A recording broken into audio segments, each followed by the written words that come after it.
Hey, what's up, guys? Welcome back to another Skill Riders podcast episode. We are episode number 200. I am your host, 65 Lokes, and this is a special one here because we have our guests, David Anthony Garcia, Gary Seeds, and Armando Flores. How are you guys doing? Welcome to the podcast. Well, we're good. Thanks for having us. Thank you once again. Awesome. I mean, this is cool. I'm happy about this just because, we're all together on the Zoom thing. And at the same time, it's like, I know you guys have a lot of history together going back to the 90s. Many of us learned about you guys in magazines, flipping through the Lowrider Bicycle magazines. And also for a lot of people as kids, you guys are like our heroes. And there was a lot of things going on, just trying to figure out like, how is this made? How is this possible? How are where are these guys at? And for me living in Ventura County, I never had that opportunity to come out towards LA or towards the Valley. But I know there's a lot of other people in Southern California that did have those opportunities to be around you guys at shows, even visit you guys at stores like Pegasus, and just be able to have that experience. And I just, I want to thank you guys for what you guys did. And on top of that, you guys are still building models till this day right now. So that's really awesome. Yeah, we're still at it. Man, that's we crazy. go away and we come back, but yeah. Yeah, and I wanted to kind of ask you guys the same question is how did you guys meet? And if you want to start things off, Gary, and then we'll go to Armando, then David. Well, I definitely met them both at the shows. I think I met David first at the Orange County IPMS meetings, or maybe a show. I think it was meetings. He would show up there and, I'd see his builds and, figured out it was, David Garcia. And then Armando, through, I want to say the first time I met Armando was at a show in Ontario. I forget what that show was called. Herb Deeks used to put it on. And of course, everybody'd show up with their cars and we'd all look at each other's cars, and then we'd all kind of glare at each other until we got to know each other. But it was definitely at the shows. Man, that's cool. What about you, Armando? Wow. Back in those days, what's funny is that how you remember people was on their cars that they built.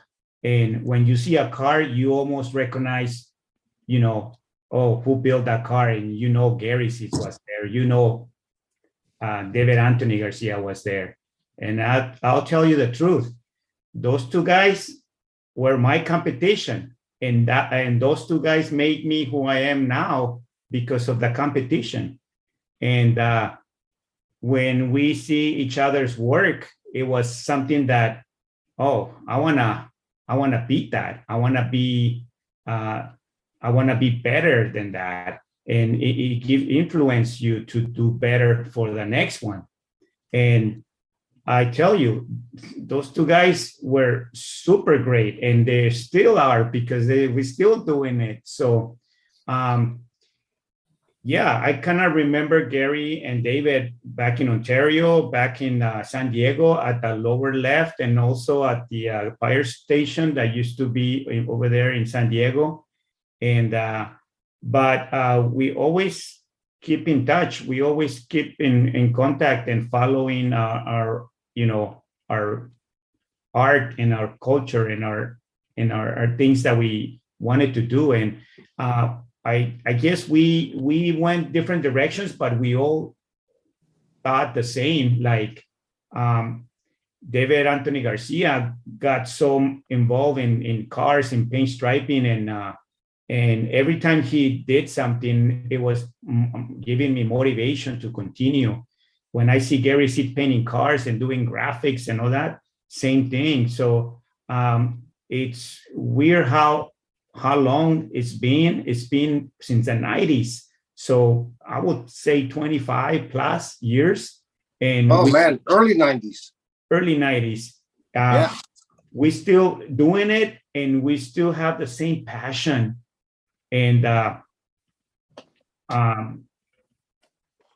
this episode 200, Edgar, is like one of those things that, you know, you're proving to the car model community that you are doing it.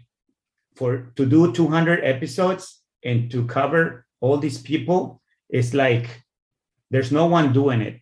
And I'm so happy to be part of this 200 episode. Yeah, right on, man. Thank you. Dang. And what about you, David? How'd you meet these guys back in the day? The first time I met Gary probably was at the IPMS meetings. It was in Huntington Beach, I think, that area. And then I saw, you know, because it was all like military modelers, mostly like aircrafts and stuff like that. But then there was some car guys, but I don't know. I always felt like they didn't really like the car guys too much there because it's all military and jets and stuff. But then I met Gary, and then Gary was building these badass cars and customs and lowriders. So that's how I met Gary, was there at that meeting. It was like almost like, I think it was every third Friday of the month, I think. And then Armando, I don't really remember where I met Mondo, but I want to say it was in Ontario, at the Ontario show around there. And then I don't know, I seen him in the magazines and stuff, and he was building his models and stuff, and he was really good, you know. And Gary was awesome too, you know. So we just all had the same love for the models and stuff. So we liked all the same things. So it was really cool. And then we had our little friendly competitions and stuff that we did. And but yeah, that's pretty much, they were always motivational to me. So man, that's dope. And like, I mean, for you guys, you know, you guys, I feel like, you know, looking back even to this day, you guys were ahead of your time, like just doing all these things. But what was it that, you know, what was influencing you guys? What was your guys' inspiration back at that time? I think a lot of our inspiration came from wanting to beat each other. Yeah. I mean, Armando would show up with something and you know, how am I going to beat that? And then David would show up with something and you know, how am I going to beat that? And that, I think, was my biggest inspiration. Was I didn't fear any other model builder on the table except for Armando and David. They were the only two that I said, you know, when I go back to the next show, you know, I've got to build something that's going to compare. And so, yeah, I think that was those two guys were my what pushed me. You know, I got to do a flake top this time. I've got to do graphics this time. I've got to do an interior this time. You know, and it all came from Armando and David. Especially when David was showing up with all that 60s style stuff that nobody was doing at that time, and Armando was doing already the local 64, you know, doing replicas, and you know, how are you going to compete with that? So you'd go home and figure out something that's kind of combine the two of them, you know? So yeah, that was probably my biggest inspiration in all of that. No, it's true, because even when Gary was doing all his stuff, I mean, he was doing the flake tops and the candy paint jobs and all the stuff all full blown with the doors open and stuff like that. That's what motivated me too. And Armando too, doing the replicas and doing all this stuff. It was really cool.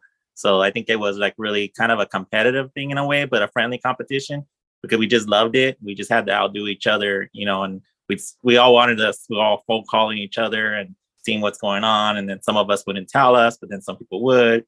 And then we would just show up. And when we see it, we're just like, wow, like, that's awesome. Like, what are we going to do for the next show? and then had to go from there. And that's what it was like motivation. Even to this day, we still get motivated. Oh, Armando's doing this and Gary's doing this, and texting Gary back and forth my projects, and he's texting my projects and his projects. And it's just very motivational. So. And you started very young, David, right? At like 16, 17, you already...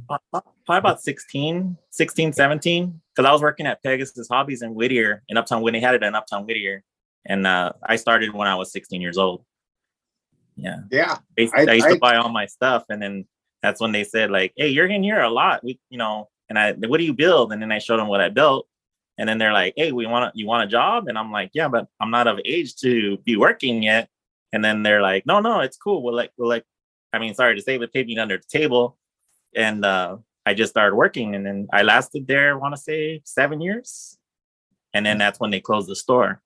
So, but that's how I met everybody. Willie, I met, Roger, I met Michael, met everybody that I still keep in touch with. And some of them are gone, unfortunately, but, we all had the love for it, So I like to think that, they motivated me and I motivated them. So that's like the main purpose, is to motivate people to continue building and doing what they do best. Yeah, for me, seeing you guys work, for me, I was learning how to paint. So when I see Gary's paint job, lacquer, and you see all these Muranos, and you see all these pebble base and all these crazy paint jobs that Gary did, and you too, David, you used to do the murals by hand. You used to paint some nice solid candies, custom body work.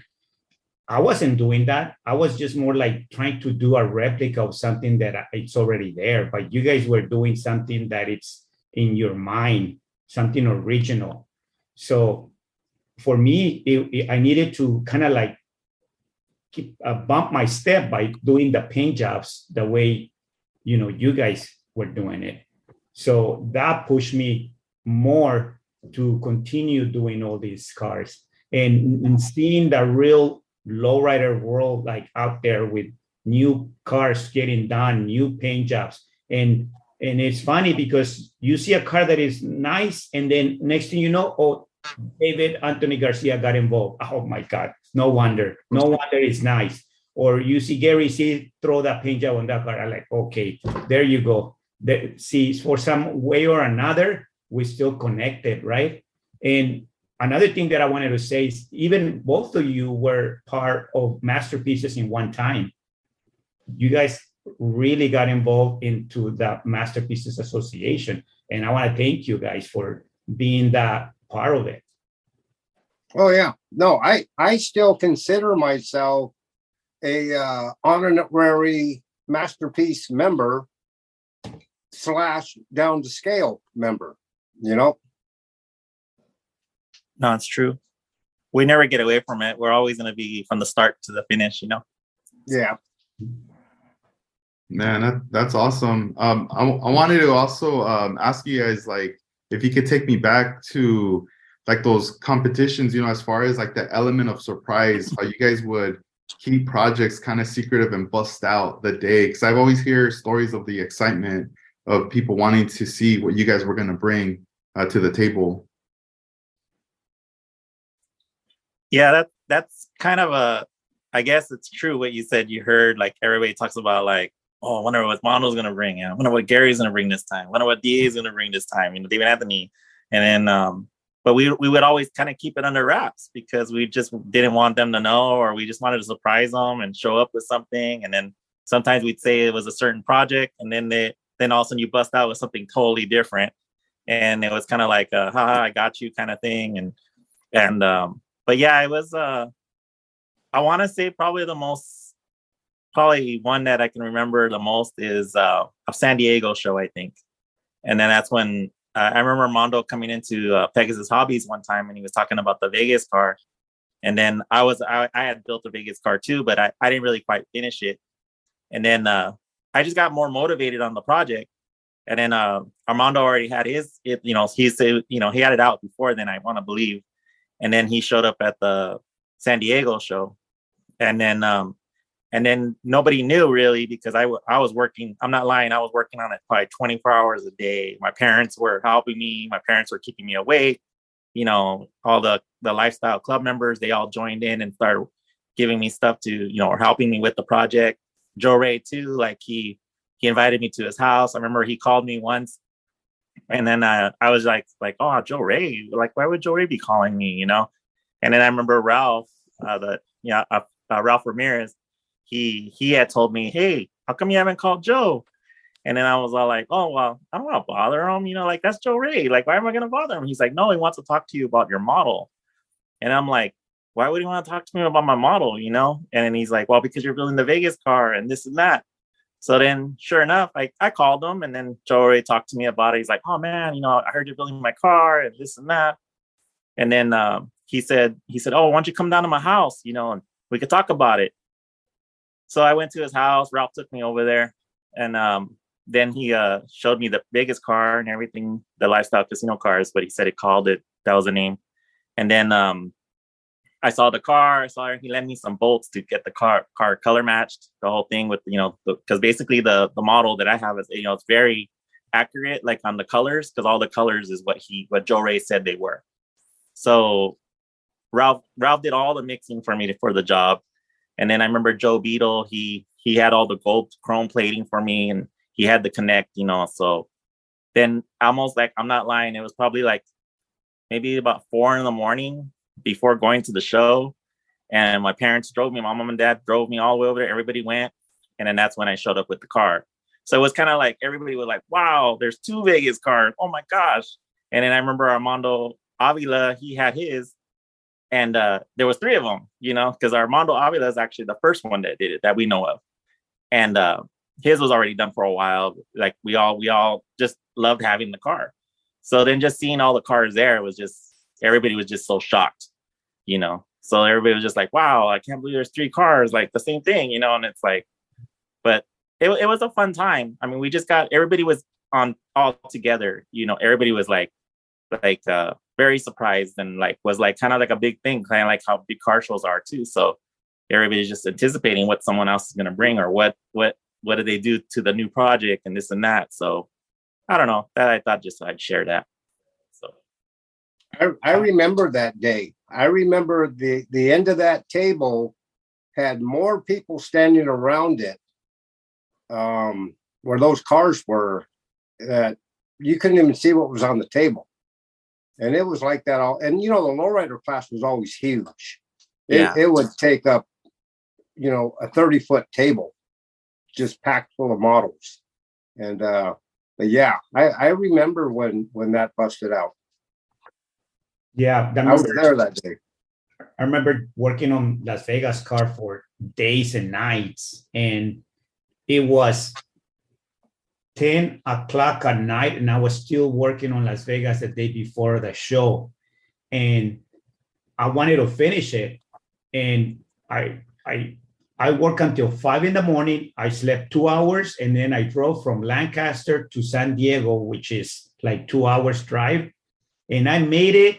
I left at 10 o'clock, and I made it right before they closed the judging, because the judging started at 12.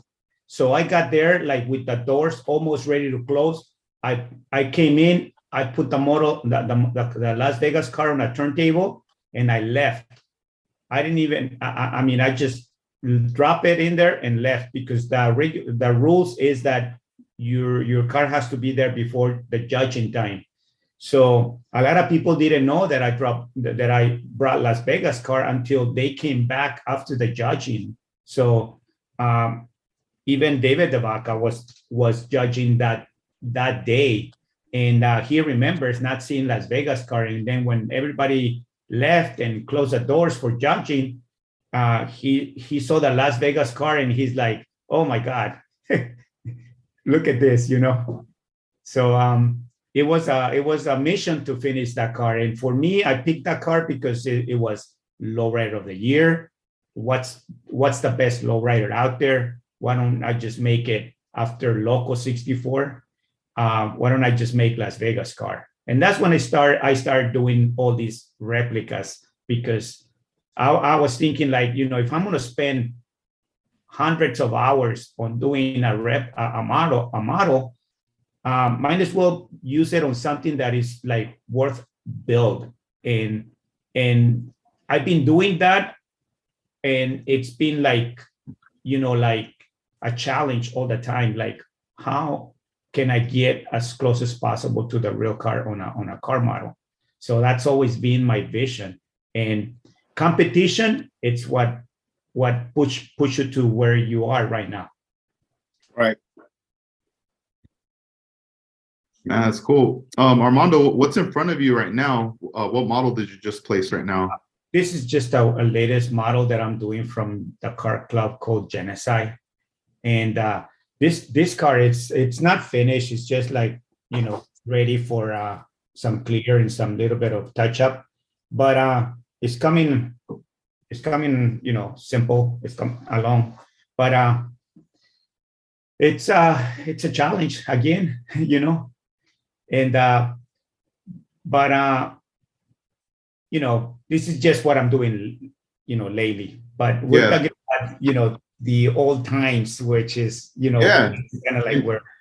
And like, as far as like back in the day, what kept you guys? I mean, I know for sure it was like that friendly competition, but was there ever a time in those late nights getting close to a show where you felt like you had to like kind of throw in the towel, or like, I need to stop right here? I don't know. Cause I mean, it gets tough at night, just trying to get it done.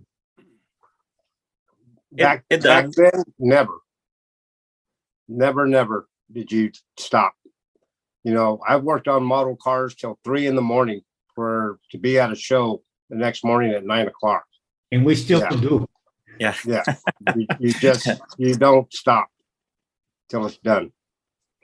Yeah, you have to make it there. You have to take it no matter what. So, yeah.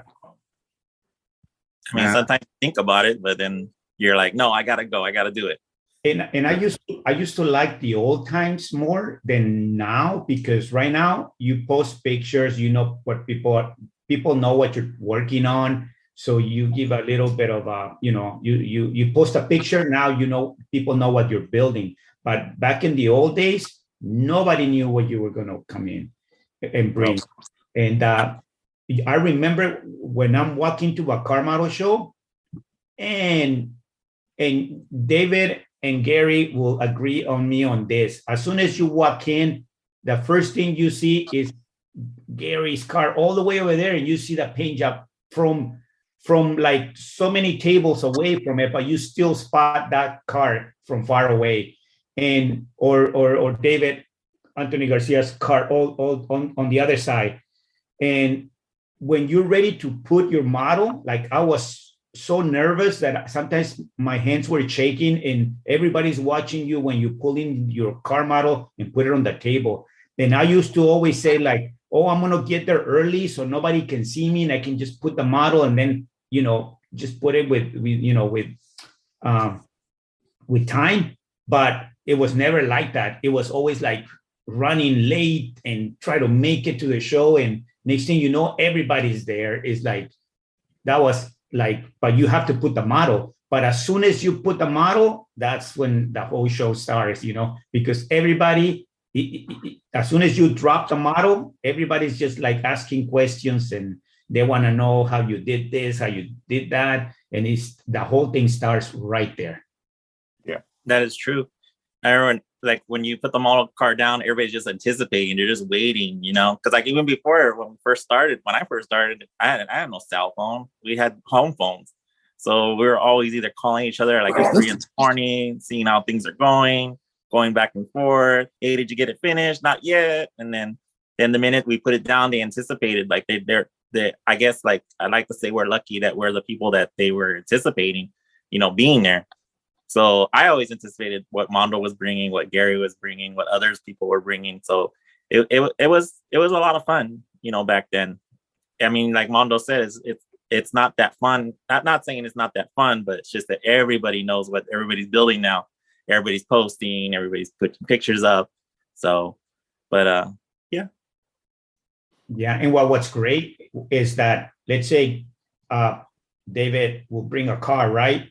and I'm like looking at it, and I'm looking at the wheels, I'm looking at the paint job, I'm looking at the stand, and I'm looking at like, man, this guy has like talent. Like this guy can make that car like look like the way it should be. And the car's talking to you and it's telling you like, man, look what this guy did on this car, right? You look at Gary's and you start looking at the interiors, the paint job and all these graphics, the combination of colors, because that's also another thing that you get to learn through the years. And it's just like your eyes never saw that before, and now you see it, and that's a motivation, 100%. Man, that's awesome. I just trip out that you guys are still doing it. It's in your guys' blood, you know. You guys got a lot of love and passion for model building. You kind of have to. That's the main thing. You gotta, like, it never goes away.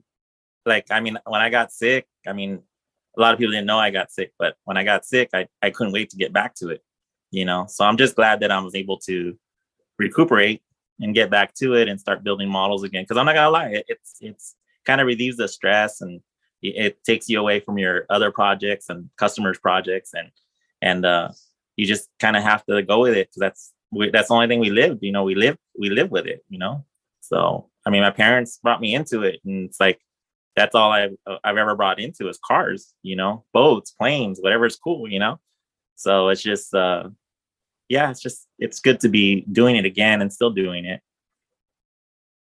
Yeah, and as far as like that time, did you guys, when you guys be presenting a model to a show, did you just focus on one car, or were you guys kind of placing like maybe a couple cars at the table?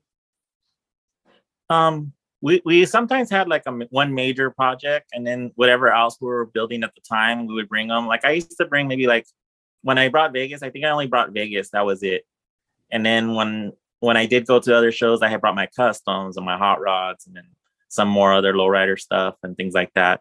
But most of the time it's usually like one major project for like big shows. Cause there was the 3 big shows. There was like San Diego, I think there was Victorville, and then there was Ontario. That was like the 3 major shows.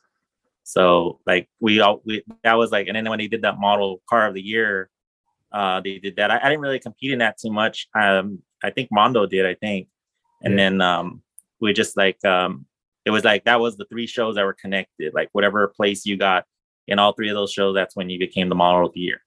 So, but like you said, we always concentrated on one project, one major project, and then whatever else we were doing on the side, you know, whatever other cars were slowly getting put together or whatever.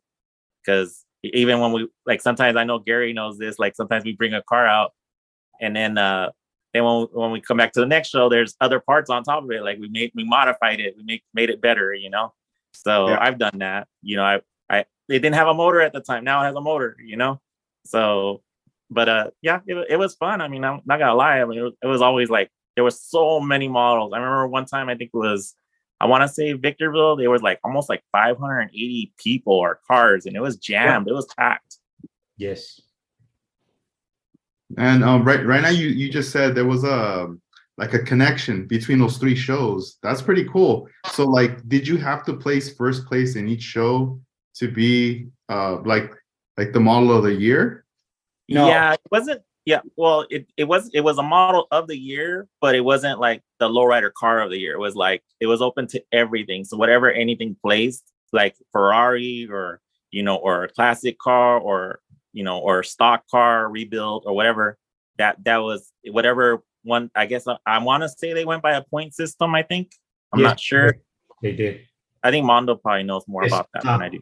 It was like the 3 shows, and if you got best of show, that counts as a points. And if you got like a best lowrider, that another points. And then if you had like a best interior, I'm talking about for the same car. And like, for example, Las Vegas car, I got the best lowrider, and then he got best something. So that gave me like 2 extra points, but it was like 10 or 5 or whatever. But then you go to the next show, and you win again on that car for lowrider or for paint or for interior or for undercarriage or whatever. And then those points we start accumulating until the end of the year. Whoever has more points, is the winner. And I remember for Las Vegas car, and this was in Cactus Classics in what city? I think it was Victorville, I think. Victorville, yeah, Victorville. I remember going there and they had on the board like the top winners so far. Like they not the winners, but like the ones that have most points.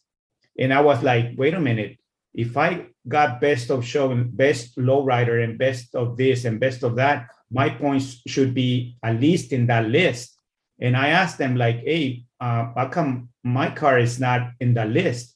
And they start checking and they say, oh yeah, we forgot to put that car in there. So when they added on, that's when they realized that I had more points than anybody once I got, the best lowrider or whatever. But that's how they count the points. And I believe they only give 3 cups. At the third one, they said no more. That's it. It was like, I guess, I don't know if it's confusing for them or what was it, but they stopped doing it. And that's interesting that they did that for a while, because even now they're none of the shows are connected. They're all their own independent promotion. And but back at that time, that's very interesting that they were doing that collectively. Yeah, those were pretty much the 3 major shows, and everybody that went to one show made it to the next show and then to the next show.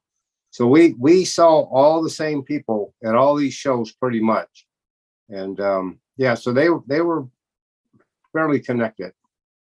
Yeah, and there were new guys coming in, and I'm pretty sure we influenced those guys to come in the next year and start bringing their stuff, and they start being recognized too. So we know that we influence other people by doing what we were doing.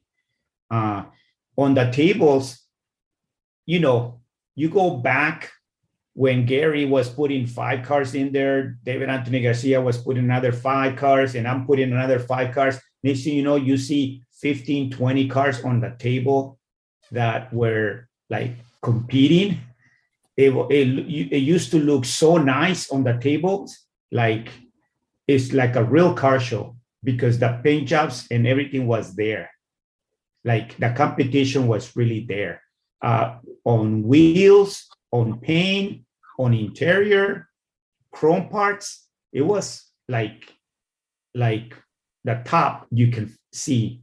Right now, the competition is not really that heavy, but there are more parts, more.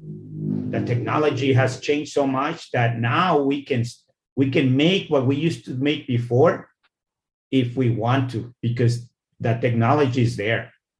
Yeah, Man. And then also, like, I wanted to add to those shows that were those main shows.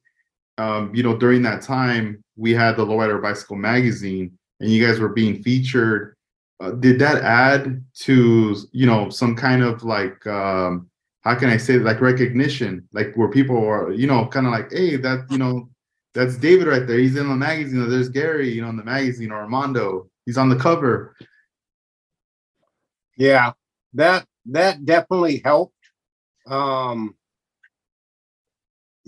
Because all 3 of us come from a time in the model car world when we were all basically lowrider builders, and lowriders weren't completely welcomed at the very beginning. Yeah, they weren't. We had a small area, and other guys looked down on you if they didn't build lowriders. It was kind of a weird deal. It wasn't thought of as it is today. And now you go to a show, and and even back then, after a few years of being kind of looked down upon, all of a sudden the lowrider class grew, where you just saw, instead of 15 lowriders in a class, there was 50, and then there was 80, you know. So yeah, and I think Lowrider Magazine might have helped push that to make it more acceptable. And that definitely gave me a lot of recognition. You know, I was down in San Diego one time, and I pulled into the parking lot for the lower left show. Me and who was it? Who was with me? George Ramirez, I think, was with me. And we pulled in. I had a 64 Thunderbird at the time, slammed on the ground, chrome reverse wheels, metal plate top, little donut steering wheel. We drove it all the way from Long Beach down to San Diego. I swear that thing sat probably an inch off the ground in the back.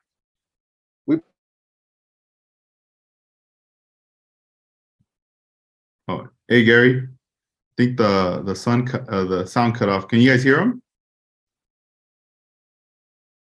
Oh shoot, let me see. I can't hear you guys. Okay. Hello. All right, there we go. Man, it just like disconnect. No, keep going, Gary. Sorry. All right. Yeah. So we pull into this parking lot where the show is, and there's probably 9 little boys, probably 10 years old, and they're with some older guy that's taking them to the model car show, and they're model builders too.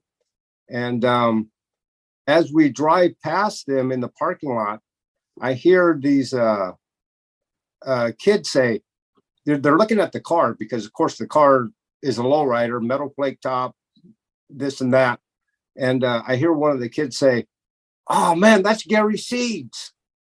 And you know, it was from those magazines. You know, it's the only way somebody that didn't know me would know me.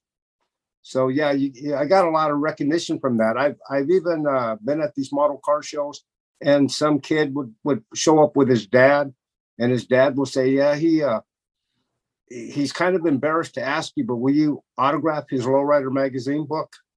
You know, it was all from Lowrider Bicycle Magazine. You know, so yeah, it gave me a lot of recognition as a lowrider model builder, being in that magazine a bunch of times. Yeah, I did too. I remember when I want to say it was probably Victorville is when someone hit me up about, "Hey, can you sign my book, sign my magazine?" And I was like, "Why would they want me to sign a magazine? I'm not nobody." And but then, you know, I did do a lot of like tech articles for them and stuff like that for the magazine and stuff. So that's probably where I kind of got my fame from them too, because they helped out a lot, making us kind of more accepted. And then when we started getting really, really detailed in our models, and a lot of the competition guys, or the guys that build the Ferraris and stuff, were like, "Oh, how did you make that? And how did you do this? And how did you do that?" So I think, and then when like I made my doors open and close all the time, so they were like, "How did they make the hinge? You can't even see the hinge. Like, how did that happen? Or how did you make that front nose flip up like that?" You know. So I want to say it's probably that magazines did give us a lot of like people knew who we were, or like, and even to this day, they still know who I am. Like, I still get stopped once in a while. "Are you David Anthony Garcia?" And I'm like, "Yeah, I used to go to Pegasus Hobbies, and I used to see you." And so I still get that to this day. So yeah, the magazines did help with that. Oh yeah.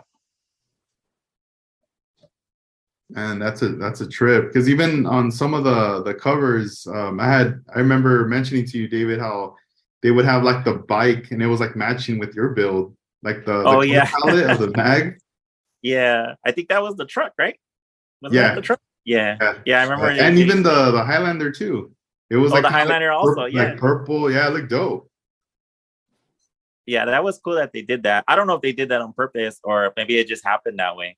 So, because I know Nathan Trujillo was doing it at that time, and I think another Edgar, he started doing it towards the end, I think. So, well, you, Edgar, you mentioned about seeing Loco 64, my model, on a magazine, and you had it in your room. Yes. And that Loco 64 was my first lowrider ever compete like strong at the Model Fest in Ventura.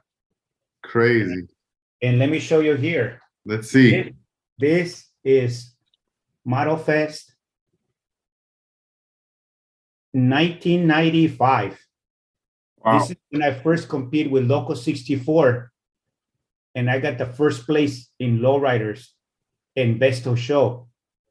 And this belongs to you because I give you the 64.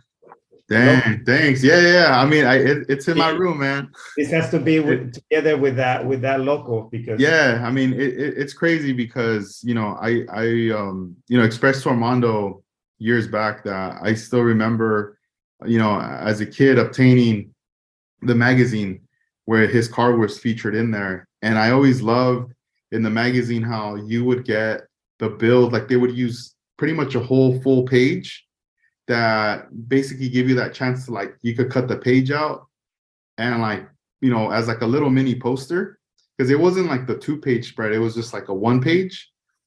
And I still remember, cutting that out and having it on the wall, and then at some point even like framing it and just staring at it and tripping out, the way, the radicalness of the car, but also knowing that that car existed in a 1-on-1 scale, that this was a replica. But the thing that's funny is I never knew that car was like based off from like Salinas or the name of the owner. All I knew was that Local 64 and Armando's name, because I had the paper on there, and I would always be looking at it, and in my mind I'm like thinking like, dang, like, that's probably also, he probably also owns the real car too and everything.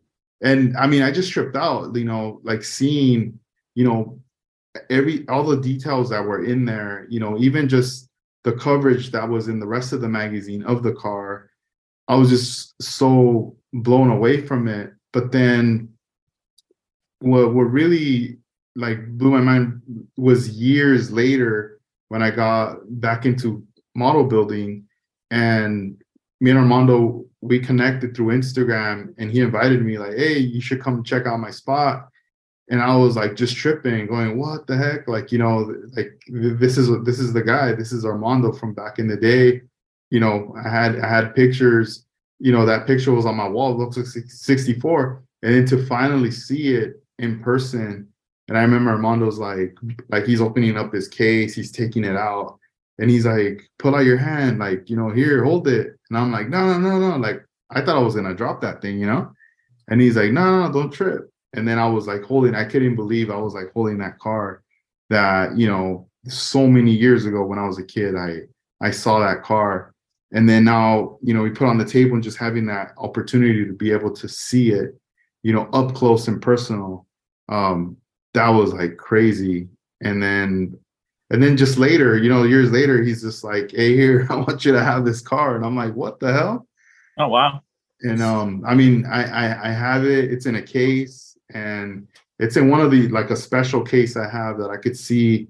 There's mirrors in it from the bottom to the sides, and different, so I don't even have to like be moving the car around. I could just be staring at it, and I could see all the detail that's in there, and dust free, so thank you, Armando, for that. Okay. You deserve it because, I mean, I think it belongs to you, because you probably feel it, and how a car models can take you so far just by doing a replica of a car or doing a car model, how far it takes you. Like Gary Seats calls me and says, Armando, here, I'm going to send you this one. And I'm like, you say no, right? But it's, it's always a reward later on in the future, because you help somebody and then somebody else helps you. It always works that way. Yeah, just paying it forward, Yeah. I was gonna ask you guys. I know you guys always worked on your separate cars, but have you guys ever, thought about ever collaborating as far as like, let's just say, for example, if you guys had 3 model cars, right? And out of those 3, you guys each collaborate on each one of those by doing something that at the end you guys each would keep one, but knowing that one that like each one that's complete or done, that you at least can and have in your collection and say, this is a model that was built by Armando, DA, and Gary, and each one of you guys have that piece like together. Because I'm sure each one of you, admires a specialty, a gift, an artistry that you guys, an ability that each one of you guys has. That's actually a cool idea. Honestly, Yeah. I never thought about that. I know I have a few of Gary Seeds' paint jobs. I know we collaborated on my truck, the Quiet Storm truck. He had did the paint job and everything. And I remember his one of his buddies, Big Al Timmons, he did the motor for me. And then I did everything else. But it was like a collaboration too. But that would be a cool idea to do, honestly, because I've always respected Gary's cars. Like I have one of Gary's cars, a 61 Chevy. He had painted.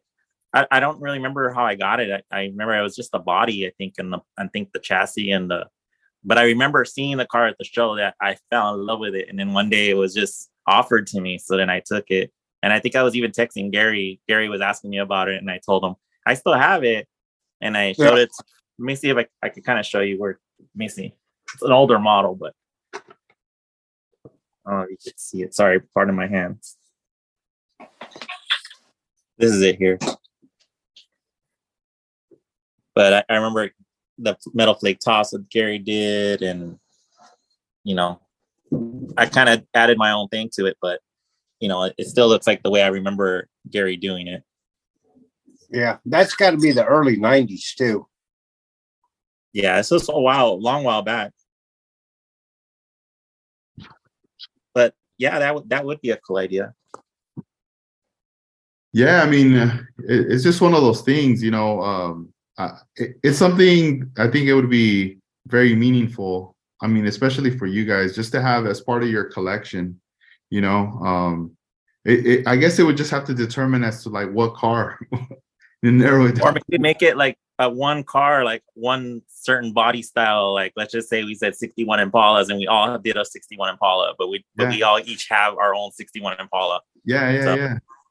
That would be cool. Yeah, and I mean, you guys can figure out, let's say, like whatever you guys want to do to it, whether who takes the role of doing this or adding that. I don't know. It's gonna be up to you guys, but we'd have to see if Armando can take his time away from all his models he's doing. He has a lot of models. No, I feel like even though Armando has all these projects, he'll still find some time in the day to add to that list. Of course. Yeah, I mean, look, I'll tell you guys this: if you guys want to do a 61 or another model that is in the market right now, I'll send that model each to one of you guys. To the 3, I'll send you guys each that model, because I would like to see this come to life, and no rush either. So I mean, it doesn't have to be now, but at some point, I think it would be kind of cool to to be able to see something like that, and then you guys get to keep it at the end in your collection. That'd be kind of cool. It's all up to them. I mean, I'm down. Yeah. David's down. So if you guys are down, we'll do it. But no pressure though either. It's just an idea. I don't want to put you guys on the spot. Yeah, I like that. Yes, sure. I think I pinstriped that one. Wasn't that Ulysses? Yeah, that's what I want to show you, because I have to have something from David Anthony Garcia, right? So you actually striped this car for Ulises, and look at that paint stripe on that. I mean, it's incredible. It's awesome. So I have something from David here on my. Actually, I have a 70 also that he painted it, and you striped it, David. A purple one. Yeah, I was wondering what happened to that. I think that was one of Ulysses'. Was it Ulysses? Yeah. I Oh yeah, I do remember that one. No. This one it's mine, but the other one, the purple one, it's on my case over there. I wanna do a pink interior on that one, but it's got your paint striping on it, so I have two cars, and I got Gary Seats two cars too. I have a '67 blue one, and in the wagon.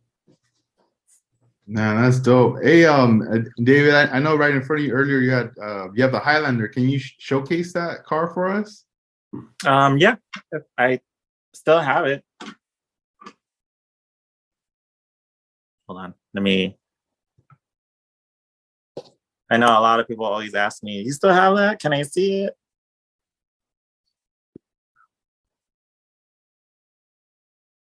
It will look nice next to Loco 64. So, Like face David, to face. so did that car debut at Ontario? No, Victor. I think this at was Victorville. Victorville. Down at the end of the table. I think so. I Yeah, don't quite remember too well. yeah, I do. I remember when that first time seeing that model when you just broke it out, and it was a stunner. I remember people were just looking at it amazed. Oh, I think it was Ontario. I remember now. Well, I kind of remember Ontario. It was Ontario. And it was, I remember this because I was, running, competing with Loco 64. And then David Anthony Garcia came with like exactly like Loco 64, but in purple. So now he beat me right there. And that's what, like, oh my goodness. Okay. I know I wasn't patient. at that time. I wasn't into replicas really. I kind of wanted to resemble Loco 64, but I did my own theme to it. And like what a lot of people didn't realize is a lot. Like I showed up with it like closed, but sorry, I'm trying to flip it. There it is. But a lot of people don't realize that it closes.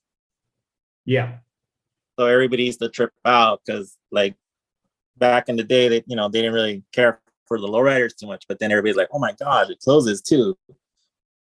Yes. So a lot of people trip out that it does that. That's crazy. But, I've never seen it closed. I always see photos. Oh, you never seen it closed? Yeah, no, that's the first time.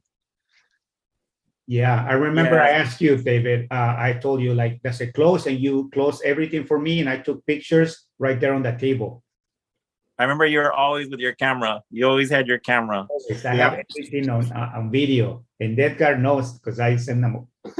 You got me looking like probably like 100 pounds lighter than I am now.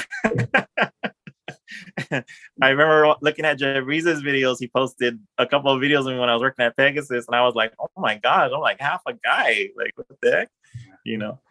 Yes. And hey, Gary, would you like to share some of your builds with us? Yeah, I can. I'm in my model car room. Let me figure out how to do this. Yeah. Go ahead, and we'll want to check that out right there too. Yeah, I like that. You got the little platform right there, Armando, with the cars. After Gary shows us his builds, I want to do some Q&A from the comments from the viewers on YouTube as well. So just so you guys know. So let's see Gary's cars right here. Wow. Here's a few cars. Let me see. The lighting in here is so bad. They look nice. The light is perfect. That's a gasser that I just built. That doesn't close very well. And then this one here, I showed David a picture of this one on its way of getting built. Wow. That's a brand new build. Yeah. I like the roof, the fades. Yeah, I just built this thing like 4 days ago. I finished it. Wow. And there's a chop top Camaro Astral Supremes. I don't know if you can see it very well, but That one's bad. I love that one. That one's cool. 65? Yeah.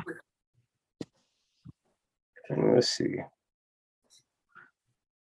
Is it a 65 or a 66? 65. 65. Oh, yeah. Nice. And then of course the bubble top 57. Look at how he closes the hood. I was gonna say, Like Toma Slapping right it. there.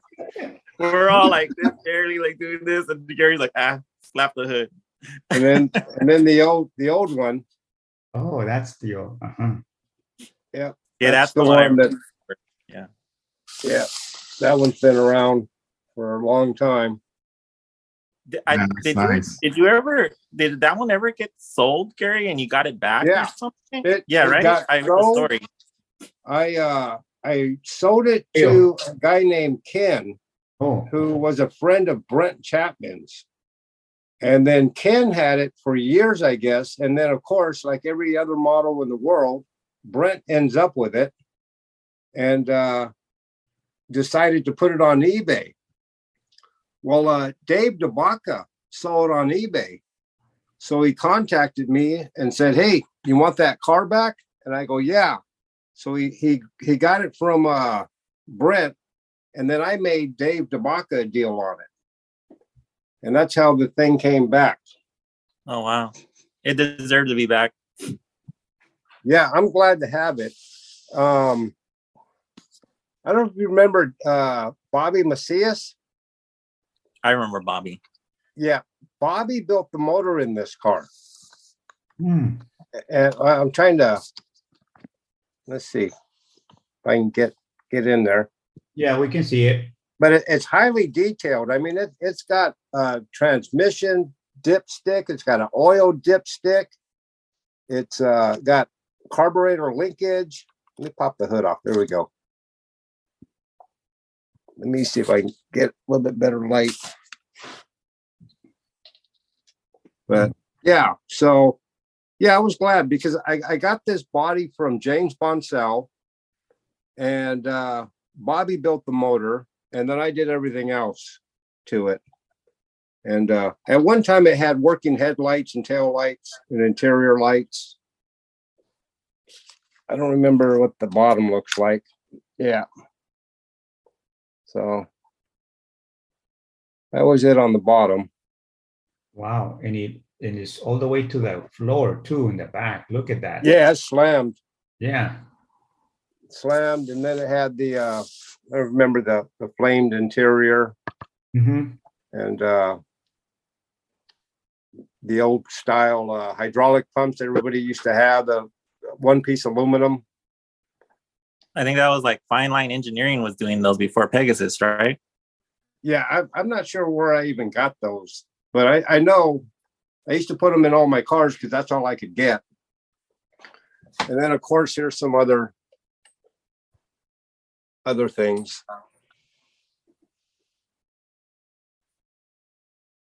I got a ton of them.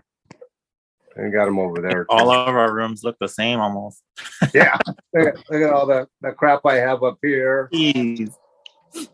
All the crap down here. More down here. Then I got a whole wall over there.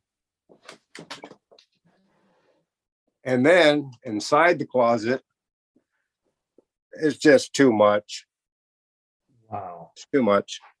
And I always look at my wall of plastic and I'm like, am I ever going to get to finish all these? Yeah, it's just not going to happen. There's no way I'll live that long. Now I'm trying to figure out how to flip it back. Yeah, Dan, Gary, that was pretty cool. Thanks for sharing. Oh, I yeah. want to ask a question here. This is coming from Jake. He wanted to know how many months does it take to build one car for you guys? Oh, it depends on the car. Some of them take years. You know, you start on it, it gets put away, and then of course you pull it back out and you work on it a little bit more and you get tired of it, and one day you finally finish it. Yeah, I agree with Gary. It all depends on the car. Like I know the Vegas car took me 3 years to make, Yeah. So, but that was the body was like scratch built, so there was no Lincoln Continental out there. No, So I remember when you made that. Yeah, I made it from scratch. I remember seeing a Lincoln Continental next to a '64 Impala in a parking lot, and it was the same length. So I said, "Well, that's my scale there." So I just based it off of that. Yes. Yeah, and then I have another question. This is coming from Ivan, Little Shop of Models. He wanted to know. This is for Gary. He wanted to know how did you chop the roof on that 65, that blue one that you were showing earlier? Let's see. I have to flip it back around.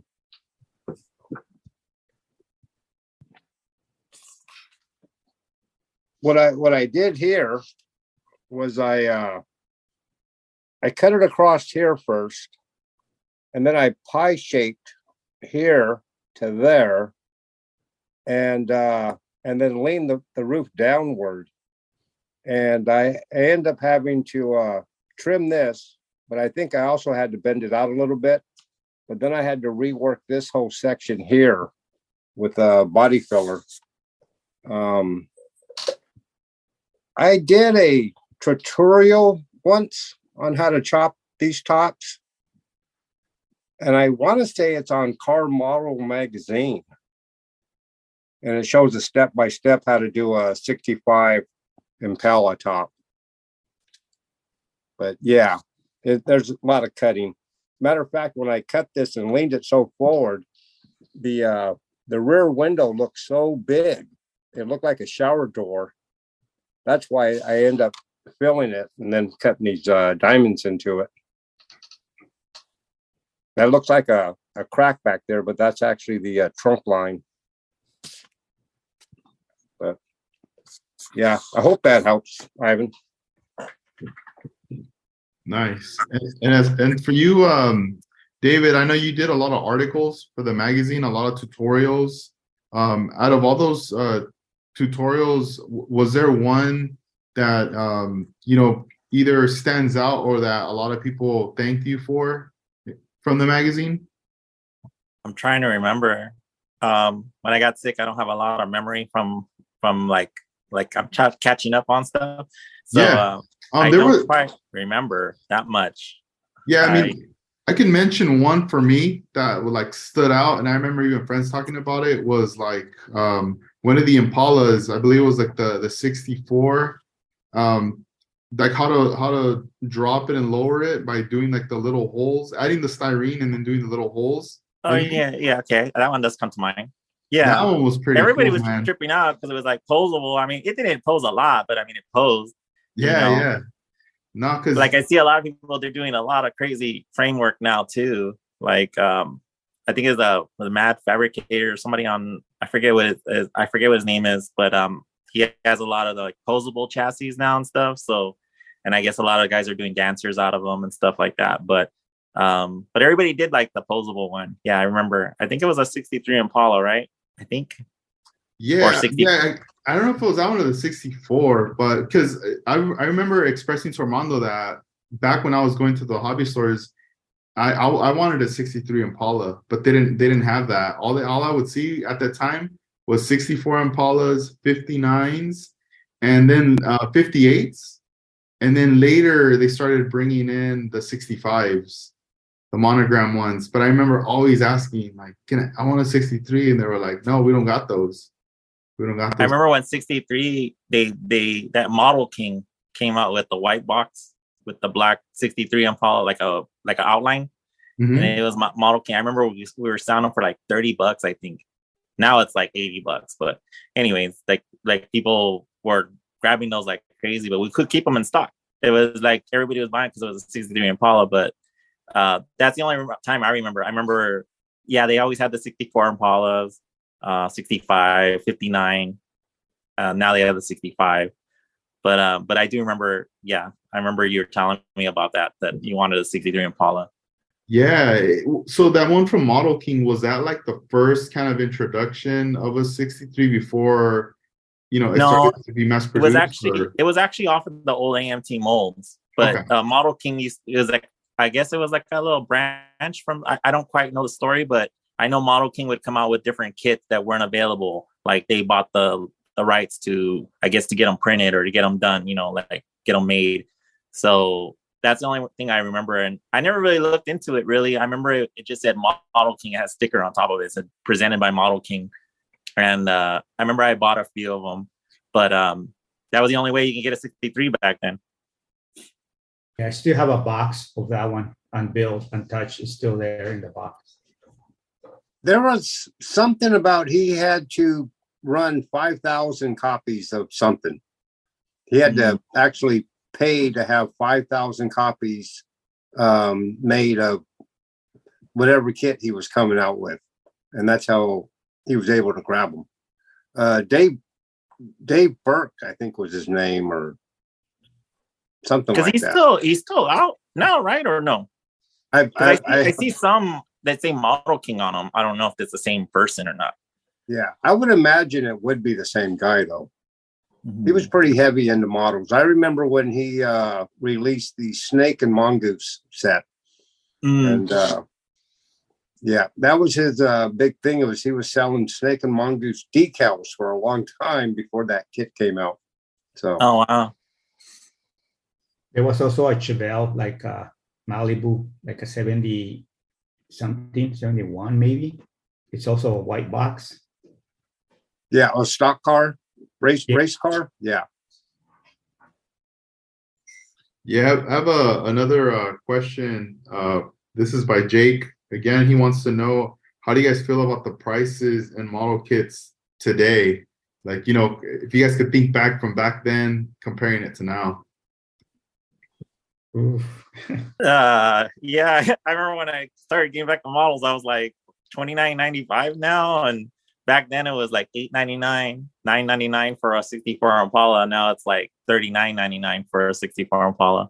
I know I more let's get the kits from like Hobby Lobby now, and they got the 40% off, but they went back to like the regular price, which is like probably $15.99, I think is when you get them for now.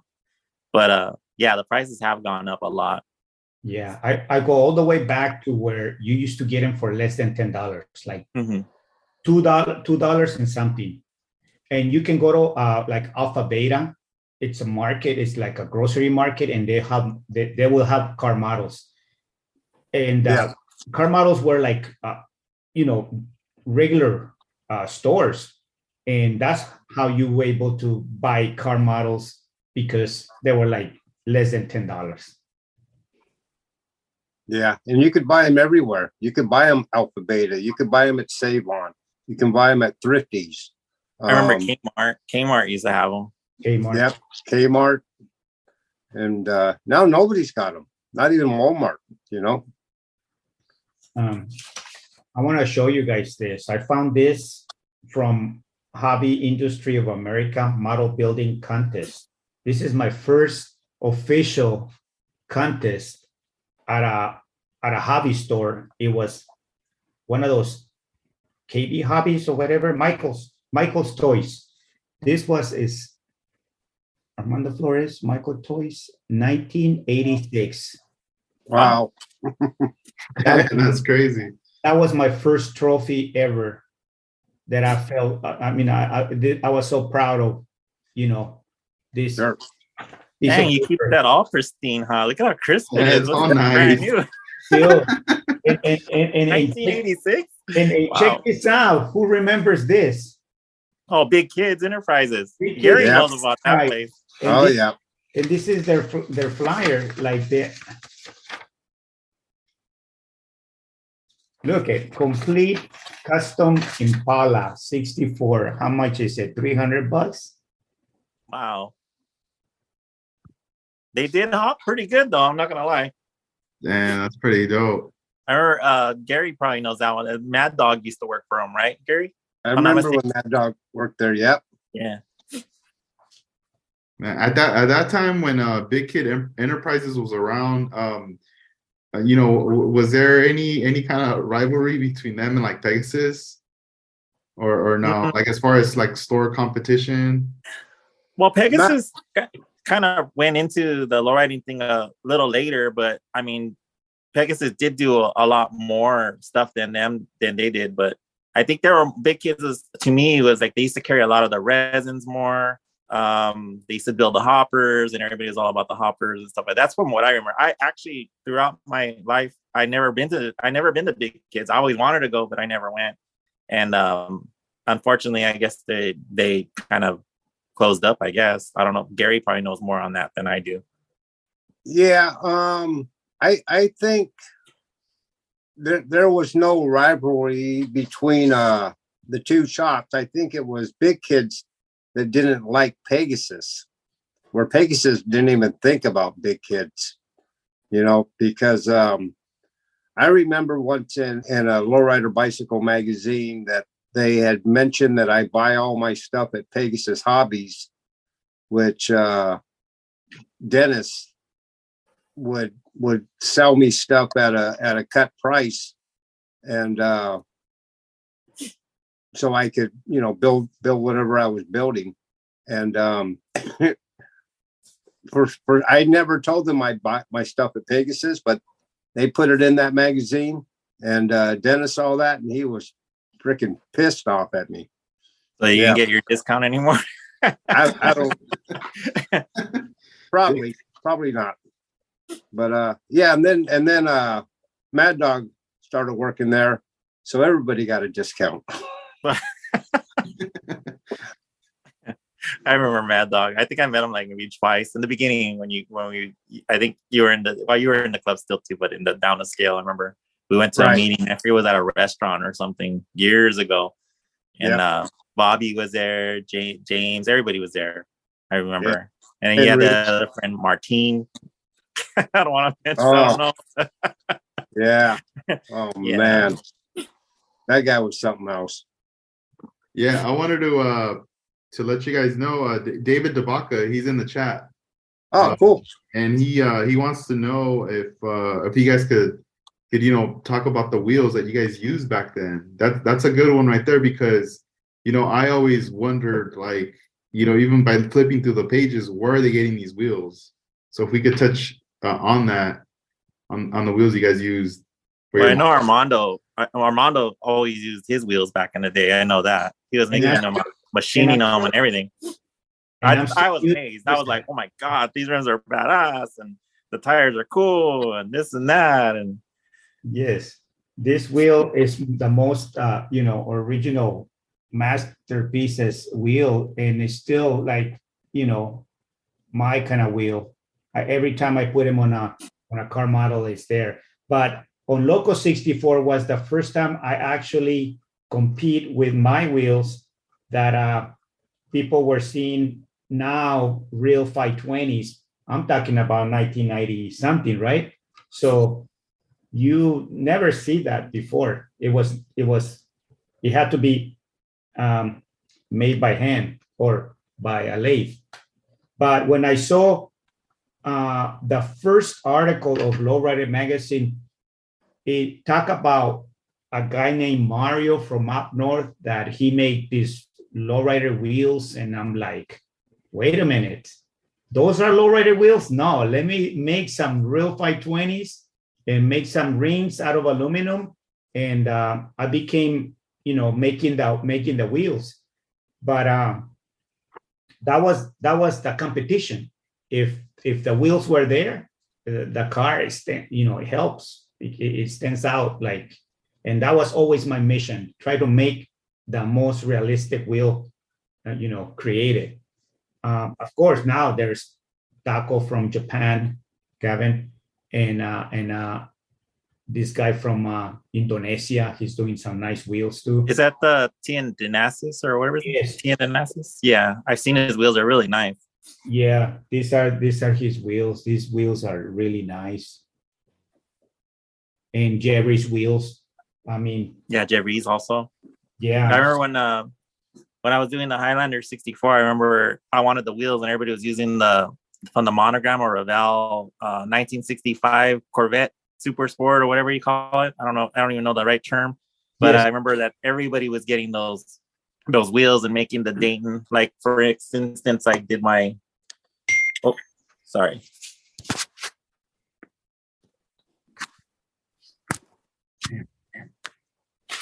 Sorry, No, got it's shut all off good. there.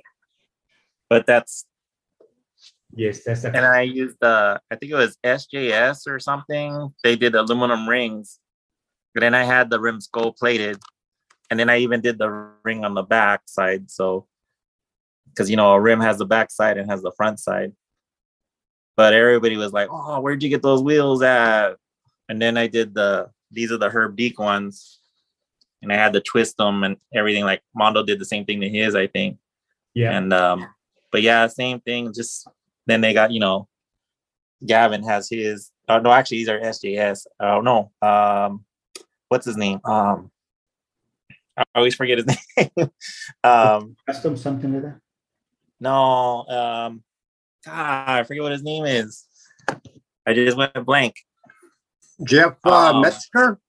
Metzger, there you go. Yeah. Sorry, Jeff. But yeah, these are Metzgers.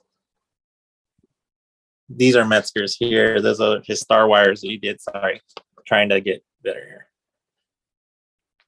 But yeah, there's a lot of different companies doing a lot of lowrider car stuff now. Yeah,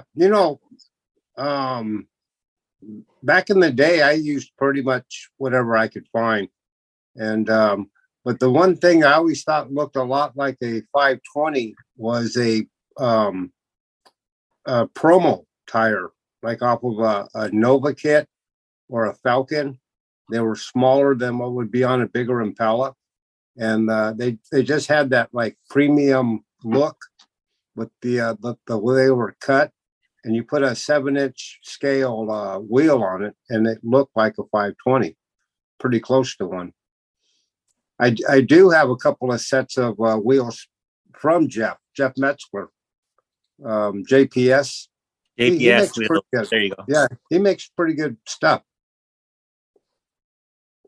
Really nice wheels. Yeah, they're very nice quality.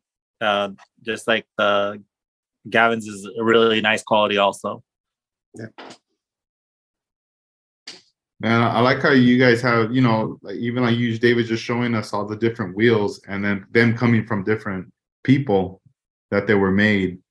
That's pretty cool. It's like Sorry that I couldn't remember history. the name. I go blank sometimes.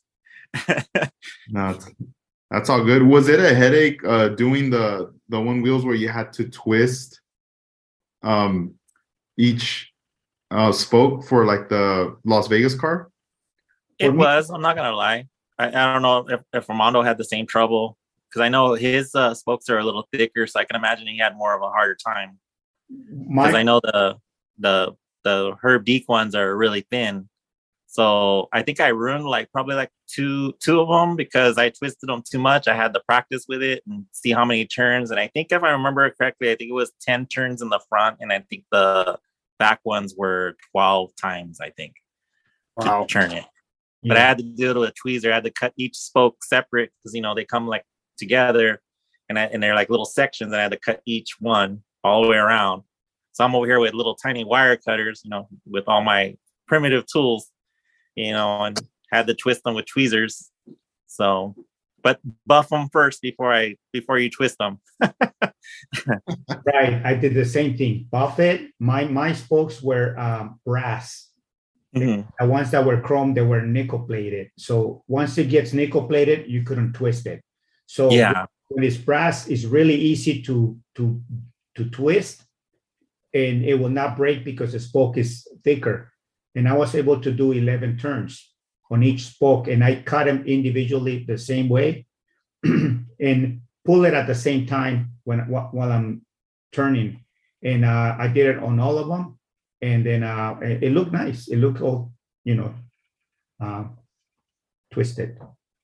Yeah, if you would go, did you ever have the accident where it would actually just snap off if you went too far? Oh yeah, definitely. That's why I ruined like two of them. I think before I had to learn first how many twists can I get it, and then once I figured it out, then I was like, all right, cool. So it takes 10, 12. Okay, cool.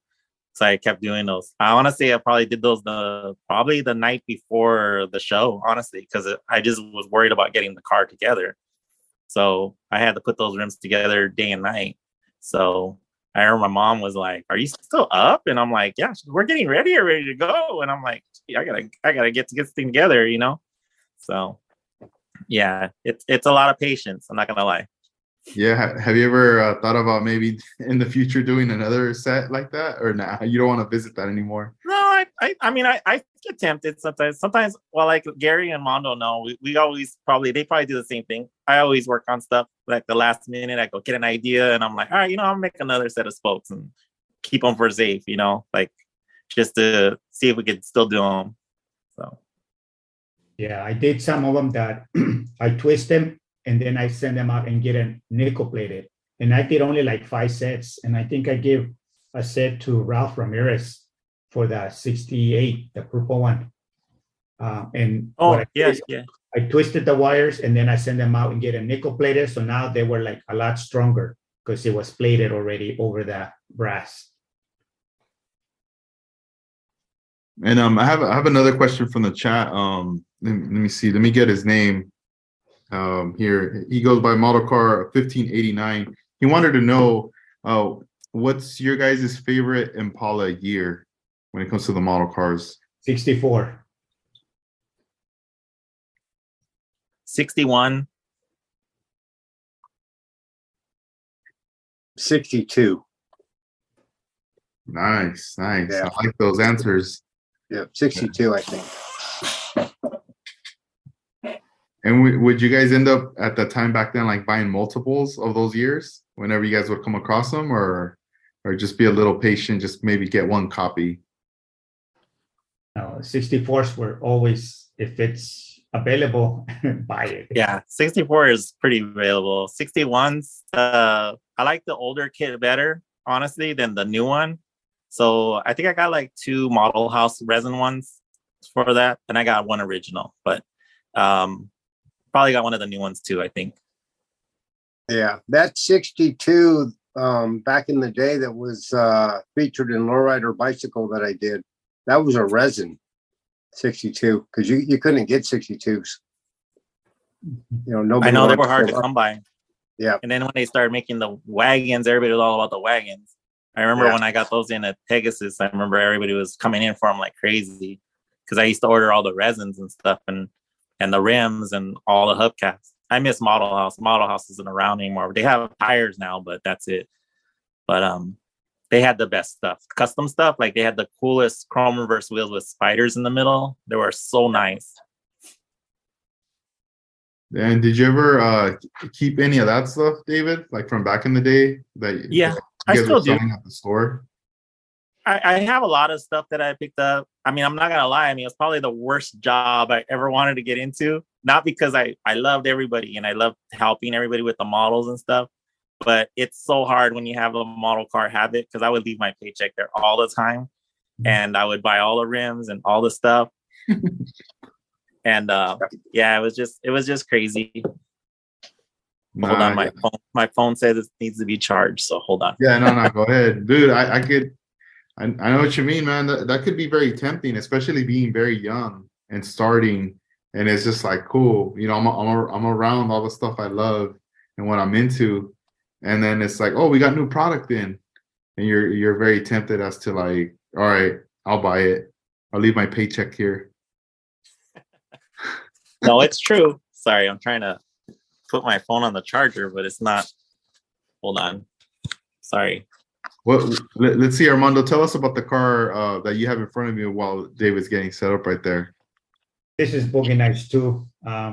It's basically like I did Boogie Nights 1, and Jerry's end up keeping that model paint job, and then he put hydraulics.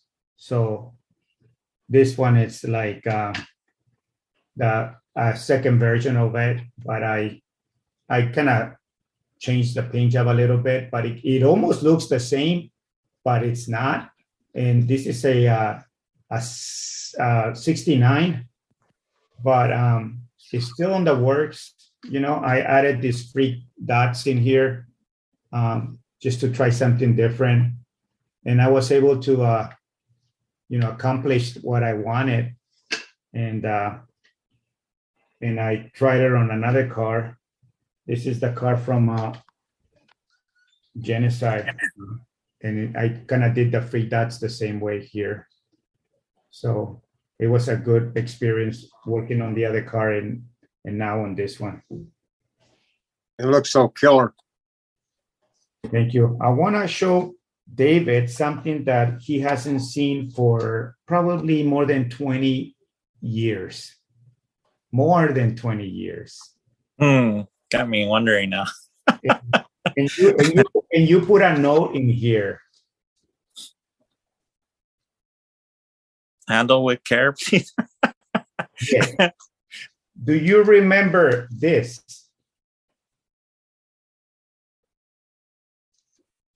This is a magazine when you were doing all your murals. Okay.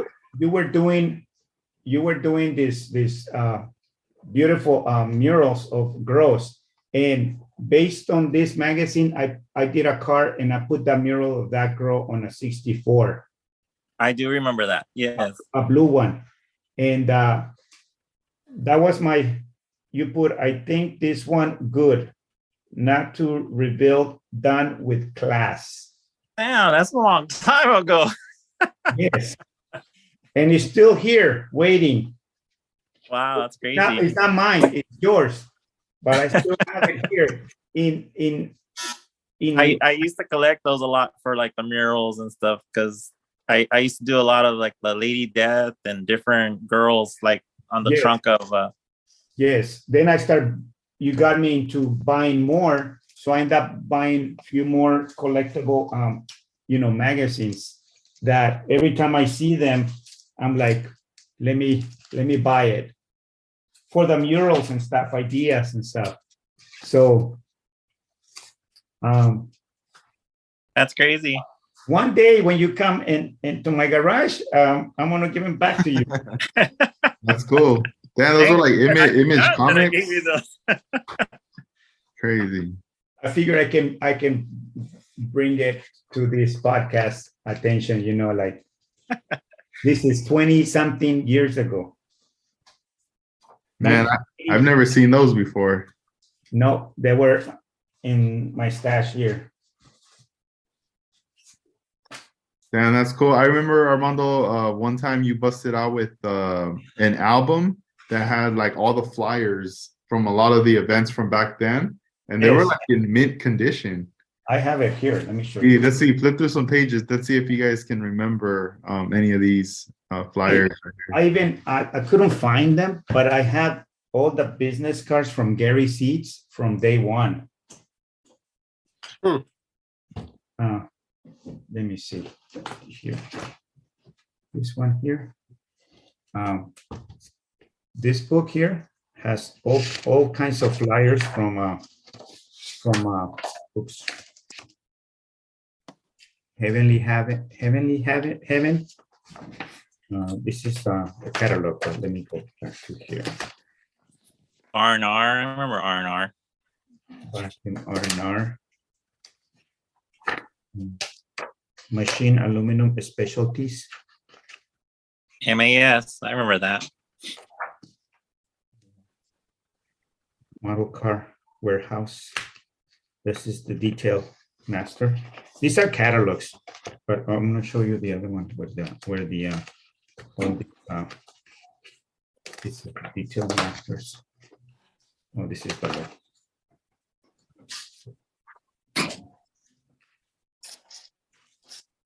Let me get the other book. Yeah, because I remember seeing like it was like a lot of it to now. I mean, I would consider like vintage like flyers, but they look super cool. Like the artwork. Hey, it's all pristine, just like his award. His award was all pristine. 1980. Yes, crisp. Let's see. Is this it right here, Armando?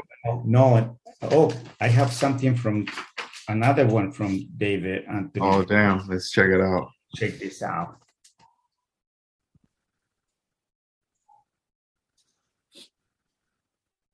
Those are the wheels. You were designing wheels back then, and this is an original. This is an original drawing. Somehow I end up with that one. I don't know how. You should steal that from Pegasus. And- Yeah, I don't remember. and I have like sketches like to make speaker boxes clear, how to set up the speakers. There's a lot of like sketches.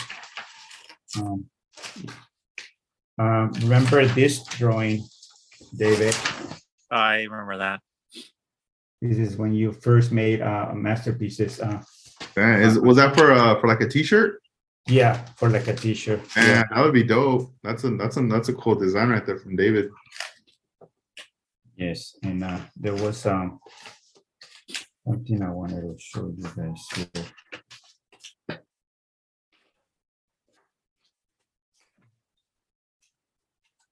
Well, these drawings were made by Hector Lozano. Masterpieces. That's for the dually. And this is for The alley woman. one. Yes. And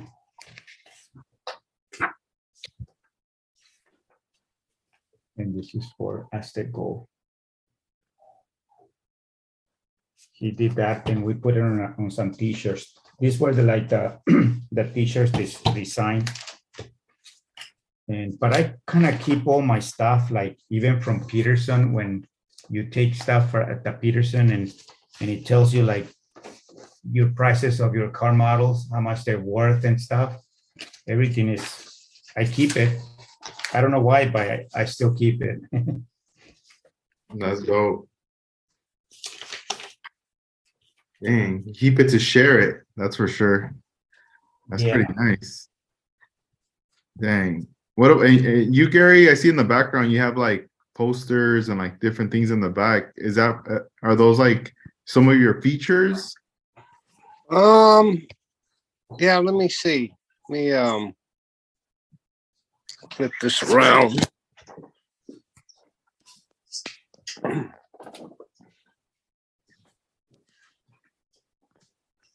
They're I don't know, can you see that at all? Yeah, we can see it. There's that 63. That's a 6 tray. Yeah. Yeah. And some old lowrider bicycle cover stuff. That's when I got the cover for the Scale Auto Contest Annual. And that one.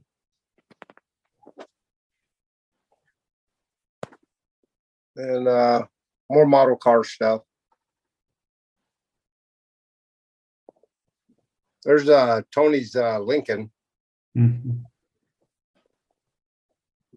And when they featured me in the Scale Auto magazine.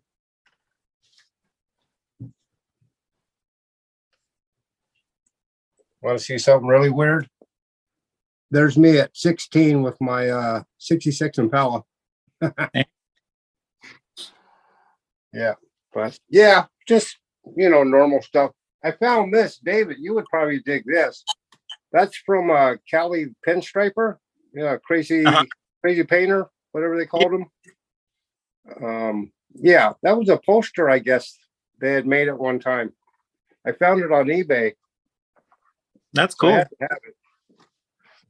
Tom Cali, that was his name. Tom Cali. Yeah, but yeah, that's all that's on my wall. My garage has lots of stuff on the wall, but in here there's not a lot of room. What model is that now, Armando? You got in front of you. This one is the Pink 64 that is called Low 64. It's just one of my new paint jobs that I'm going to do. So the challenge is to create that replica of that car. But this one has the bigger wheels. This one has Gavin's true spokes, and the wheels are kind of bigger. But I changed the trim. The trim is not an Impala SS. It's more like a custom trim on it. But it's ready for paint. This is going to be for the Pink Motel presentation coming up later. Yeah, when's that presentation taking place? We don't know yet. It's still like Like pending? pending. Yeah. Okay. Yeah. This one is a 69 coupe. It's also from Genocide. So I'm doing all these cars from Genocide. This one also. This one's a nice one. I wasn't too familiar with Grand Prix, but look at this Grand Prix. This Grand Prix, I put a T-top on it, and it's a replica of a real car too. But it has those like wires, LA wire or whatever. And Yeah, it car. looks really nice with that. I pinstriped that car, the real one. Yeah, you did pinstripe all around here. So those are the cars that I'm gonna do. But for Lowrider magazine, there's gonna be like this. We're gonna have like a presentation and also car model and Hot Wheels. So we're making the Whittier Boulevard sign for like Hot Wheels. So Juan Amezcua is gonna do the Whittier Boulevard in 1/64 scale. And what you see in the back here, it's the Whittier Boulevard for the 110 scale. So it's going to be an RC 110 scale Whittier Boulevard at the show, plus the regular 124 Whittier Boulevard is going to be there. So that's going to be a mission for Jerry's, Juan, and I to do by March 4th, I think, is when the Lowrider Super Show is going to happen at the Long Beach Sport Arena, I guess, or Convention Center. I'm sorry. So that's going to be less than 2 months. Yeah, that's coming up quick, dude. Like, that's gonna be crazy to see like a big display within that size of scale, and then very small. Is there gonna be also like model cars displayed at that show, or yeah, it's going to be the three scales? Yeah. Damn. So the idea is to put Whittier Boulevard in 1/64 for Hot Wheels, and then it's going to be Whittier Boulevard for 124, and then it's going to be a Super Show car model contest in there too, and then there's going to be the 110 scale RC cars, and that one is getting a lot of big response on Jerry's side, because he's the one that is gonna. I think he already put it on his website, the dimensions of the buildings and what is, some sponsorship going on to get the trophies made and all that stuff. But we want to focus on the kids. We want to make sure that the kids go home happy with trophies and stuff, because that's the motivation that we can do for our kids for the future of, car models and Hot Wheels and RC cars, because that's getting pretty, it's making a lot of noise right now. Yeah, that sounds interesting. I mean, obviously as we get closer, you guys are probably going to be posting up information and things to share Yes. for that show right there. So we'll definitely keep everybody posted. Do you guys have any questions like for each other? Like from back in the day, or anything that you guys have probably never asked each other before? You still paint lacquer, Gary, on your models? No, I have some lacquers, but it's so hard to get good lacquer thinner anymore. So the only time I use lacquer is if I want to do a cobweb, where I shoot the hair out, and that's the only time I ever use it. Everything else is base coat, clear coat now, or house of color, candy concentrates, pearls, but it's all urethane now. No more lacquers. Okay. How about you, David? Do you use any lacquer paint on Not much anymore. Just what Gary said about like the lacing and stuff like that, and the veiling and webbing. That's about it. But I haven't done anything lately with lacquer. Mostly urethane. Mhm.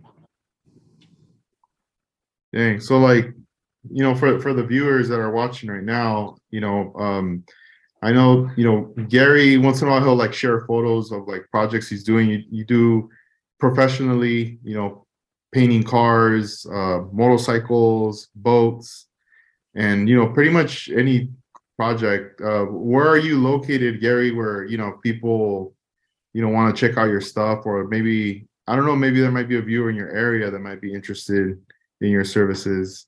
I live in Charleston, South Carolina.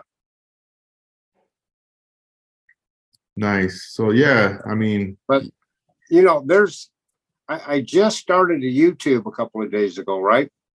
So there is some of my work on that. If people want to go to that, it's hanging with Mr. G Seats.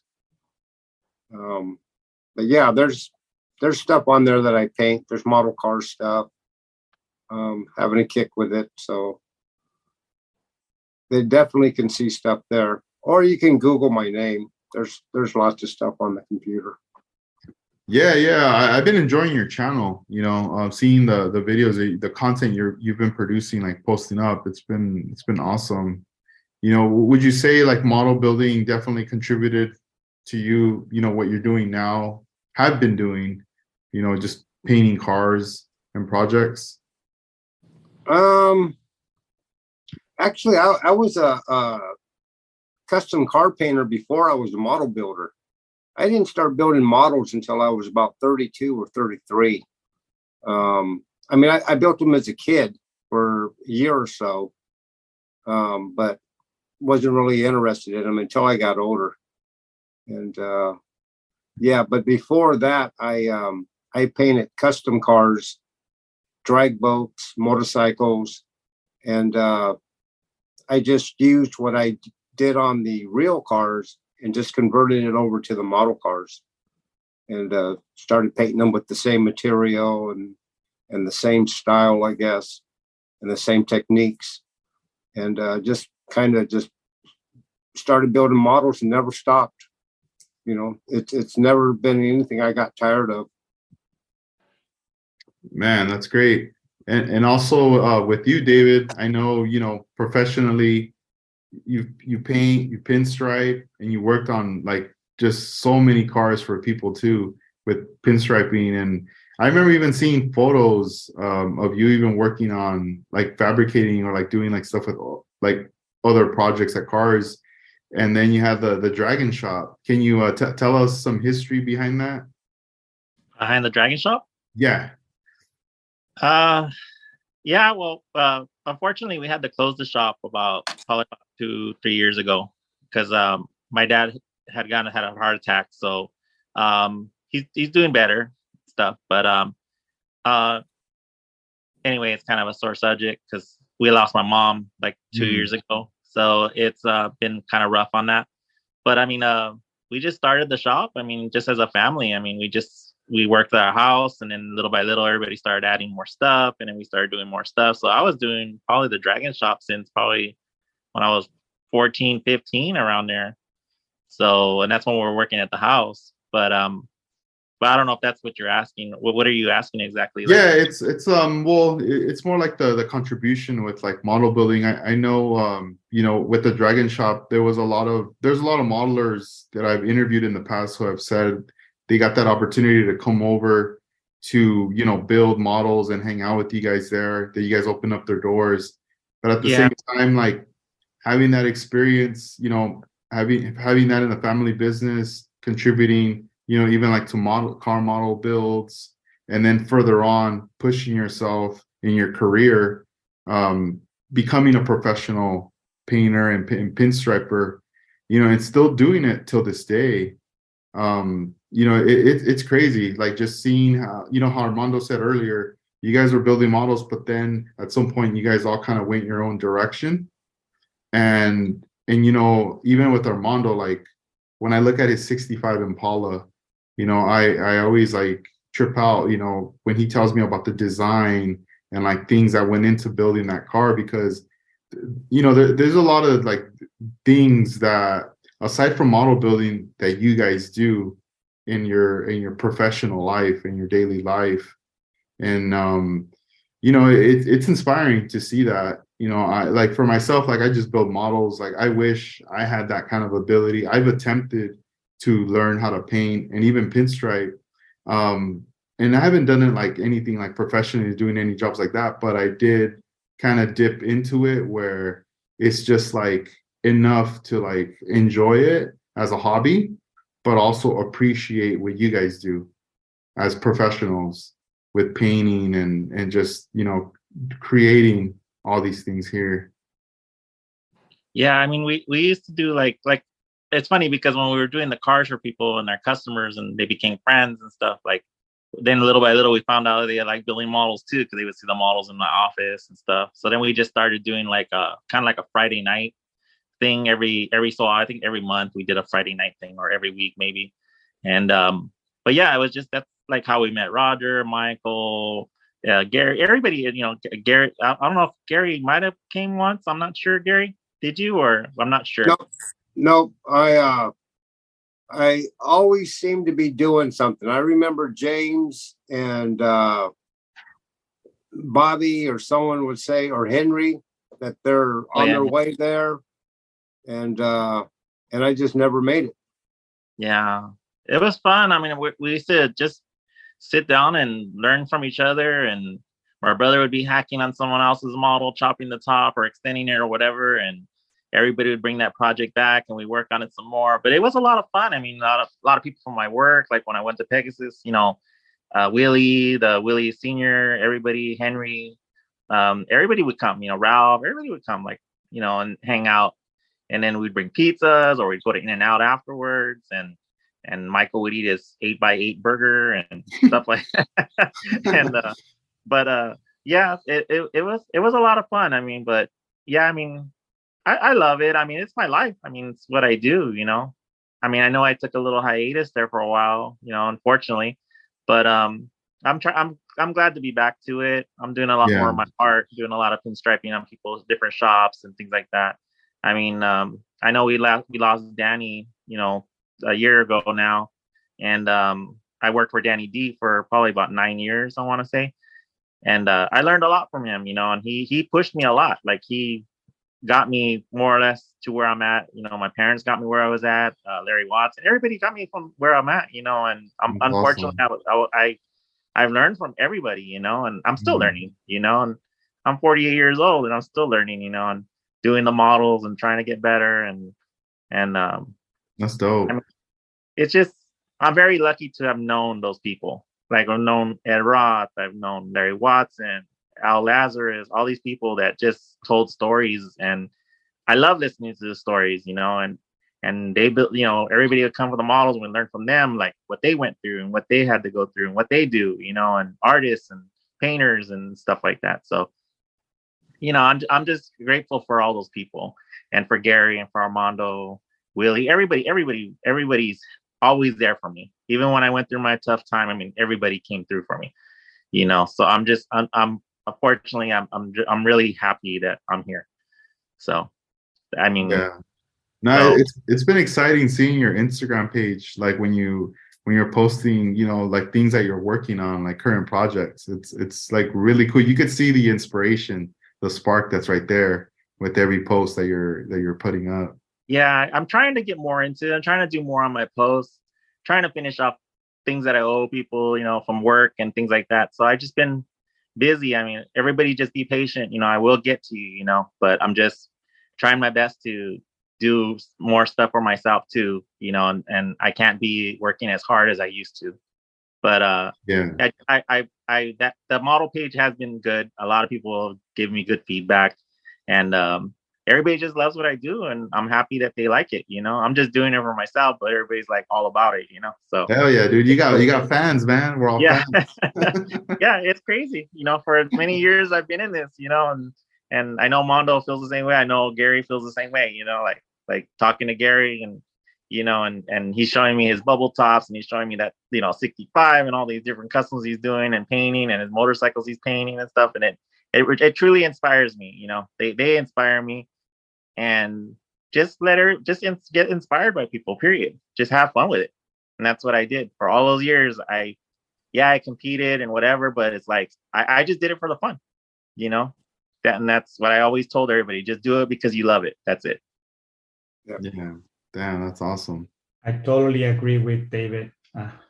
And also, back in the old days, they used to think that we always have an issue between each other because we were always competing. But it wasn't that. It was more like we were in competition. But a lot of people thought that we like hate each other or we don't want to talk to each other. But no, it's we're still talking right now, and we still, every time we talk, it feels like we the last time we had a conversation was a day ago or whatever. It doesn't seem like it's that long, but it's been years and years of our relationship, and because we love this hobby so much, is what keeps us together. That's true. And that's a trip. So like back then, Armando, people used to think there was like a rivalry. Mondo never they're not homies. Mondo hates me. And Gary sees is like, oh my God, here comes Armando, or something like that, But hey, it was a competition. That's something totally different. But we were still, doing what we like to do. Man, that's so cool. That's so cool. Is there anything that you guys would want to add on before we wrap up this episode, number 200? Yeah, Edgar, I make some decals in gold masterpieces. I'm gonna either send them to you or somehow, but I got a whole bunch of them. Yeah, I need to get those from you. And get some stuff over here. So we have to somehow get together. Yeah. We get them to people. That way you can send them to whoever buys anything from you. Oh, thank you. Appreciate you. A decal. That's kind of what I wanted to say. Yeah, I just wanted to thank everybody for hanging in with me on, because a lot of people don't know that I know I kept bringing it up, but that I was sick there for a while. I almost wasn't here. And I just want to thank my girlfriend, Hannah, for actually saving me and finding out, to come and get me taken care of, because or else I don't know what would have happened. And but I want to thank Willie down the scale, Danny will hear me, and everyone, like Bugs, everybody from Arizona, everybody would. Sorry, got a phone call. Sorry about that. That's all good. But just everyone, just that has been there for me and took care of me, and are still taking care of me. So I just want to thank my girlfriend and everybody for helping me and being patient with me. So, and all my customers too, and people that I'm trying to get back on track. So, but I'm glad to be back. Cool. Yeah. Now, Edgar, for congratulations on 200 episodes of Scale Riders. Thank you, Armando. Yeah, thank you. I mean, Congratulations. Yeah, thanks. I mean, I appreciate you guys for taking this time to do it, and I wanted to share this milestone episode with you guys collectively. I've seen I've met David in person. Obviously Armando, Gary Seeds I haven't met in person yet, but I mean we do converse. We've done podcasts, we text each other and stuff like that, and I know in the future we'll definitely meet. But as far as right now, this is pretty cool that we're able to communicate and connect, digitally through Zoom, and I know for sure we'll see each other in the future, and admiring your guys' work and everything, and being able to be here now, it's pretty awesome, and things that I've learned through the years has also come from inspiration from your guys' work. The quality of work, the things you guys did back then is very inspiring. Definitely, you guys were just like, pushing every build. You guys were pushing it to that next level that you guys wanted to step it up. And right now we're in a position, obviously, where we have all these options. Parts are being made, things are being 3D printed. We have so many options, and right now is the best time to push it even further. Because now everything is there for us. But I do want to thank you guys for laying down that groundwork in the very beginning, and just holding that torch, especially for everybody who's like building lowrider cars when a time when it wasn't really being that accepted, and just being there in the front lines to bringing it up to now where it's like something that's very like popular. You do see, especially in California, on a lot of the tables, people doing builds like that, and I'm happy, David, to hear that you're doing good. Your health and everything. Like everyone cares about you. Like we all love you, man. Like it's Love you guys too, man. Seriously. yeah, man. And I mean, it's like you just do what makes you happy, and that's one thing I've learned is like, if you're not happy with doing something, you kind of have to like step away for a bit, reflect, and then come back to it, and kind of realize like, why am I doing this, or what. But then once you know that, surround yourself with the things that make you happy, and the people that are positive, that for sure.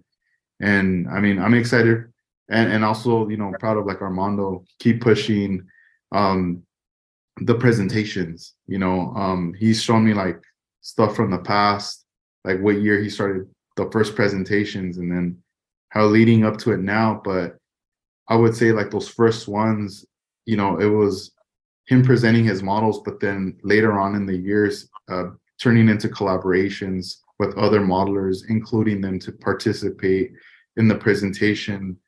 And I always thought that was awesome, because it's, sometimes it takes a lot, like there's a lot of work behind the scenes that some of us aren't aware of, just to get that opportunity to be able to get the place or the table to be able to present models, and then just to reach out to people and get them in, and then all to come in on it. So that's pretty awesome. And also in the builds, like the paint jobs and everything, it's still inspiring. We're still seeing like new models and like new things that are coming out from that. So thank you, Armando, for keeping up that good work right there. And also you, Gary. I mean, you're doing stuff at a bigger scale, but then also finding that time to be on the bench and still have that passion to build.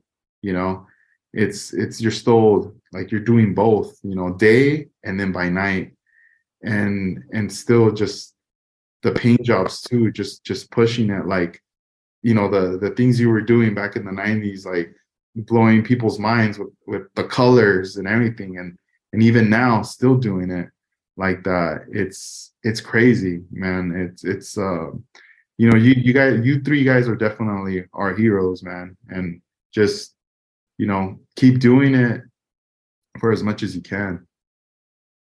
Appreciate it, Edgar. Yeah, thank you, man.